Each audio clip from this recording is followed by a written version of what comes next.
And listen, I know what I'm talking about because I had him do it to me.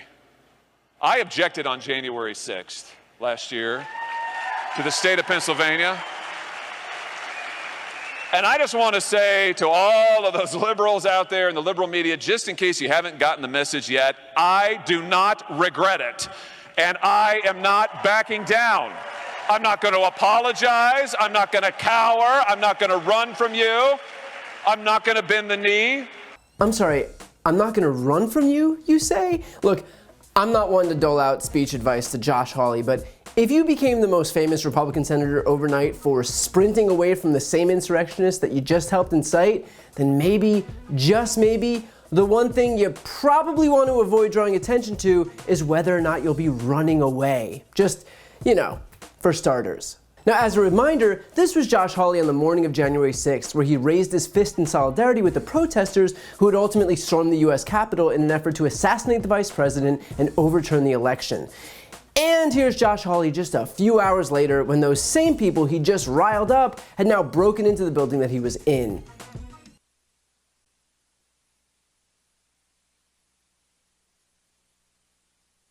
Weird how things change when you're not protected by a barrier and the police. Weird how he didn't hang behind and raise his fist again now that those same people might actually impact him personally. Weird how his only priority was sprinting to safety as quickly as he possibly could. Tell you what, it's not even the hypocrisy that surprised me the most. It's the fact that he could still manage to stand upright with no spine. And by the way, if you watched that clip of Hawley sprinting away and thought to yourself, man, this guy is the epitome of a coward, and were wondering whether other people had the same reaction, here's the view from inside the January 6th committee hearing room.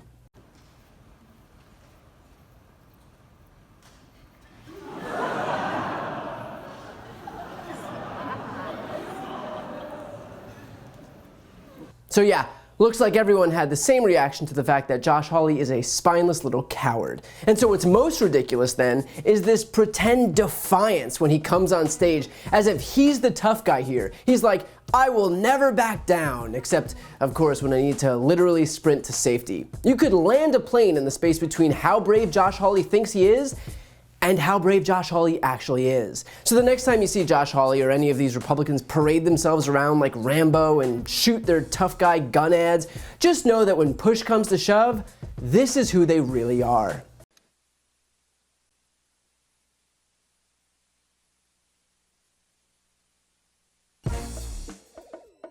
Before you go, couple things. First, if you want to support my work, the best way is to subscribe to this channel. The subscribe button is right here on the screen. And second, if you want to see and hear more from me, check out my website, briantylercohen.com. That way you can get links to my podcast, merchandise, ways to donate to voting rights organizations, and so much more. The thumbnail is also right here on the screen, so go check it out. And as always, thank you so much for watching.